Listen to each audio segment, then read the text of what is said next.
Greetings, YouTube. All of us tend to call ourselves something. Now, there are, amazingly enough, and this surprised me when I found this out, a segment of our humanity, between 30 and 50%, that don't have an internal dialogue. I found that so strange the first time I heard it, and till even today, even though I have read articles and listened to people talk about it and such, so, I know it's actually 100% true, it still seems very strange to me that there are people that don't have an internal dialogue. So I don't even know if folks that don't have an internal dialogue call themselves anything at all. But I know that the ones of us who do have an internal dialogue will call ourselves something. It may not be the name we were born with. It may be a nickname. It could be something that we only share with ourselves. So I thought I'd ask, if you're willing to share, what do you call yourself? I call myself James. Now that wasn't always true. There was a point in my life when I was much younger where I had a very much fragmented identity. I did not suffer from dissociative identity disorder, but I had very much viewed the world through the lens of a we. That there was a 7-year-old, a 14-year-old, and a 21-year-old living inside my head. All of them were me, just at different points in their life, in my life.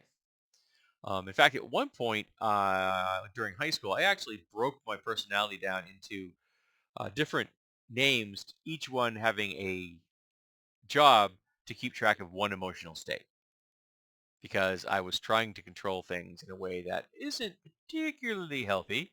That particularly phase didn't last long, thanks, but it did exist at one time. I don't even remember the names of those personalities, to tell you the truth, or identities, or whatever you wanted to call them. It was just a way of me to try to identify things and kind of understand how each one impacted my life in different ways. Um, of course, what this is all about go to the fact that I wasn't dealing with my ADHD or my autism because I didn't know I had them. I was struggling to try to understand a world that fundamentally didn't understand me and didn't care to help. Um, so now, as an adult, I called myself James, and I frequently speak out loud to myself because, well, I am autistic, and I frequently talk to myself. Um, and I do tend to think of myself in that manner. I say James when I'm, particularly if I'm doing something which I think is about to be done. Maybe you don't want to do that, James. Or if I'm very upset, I will try to talk my way through it.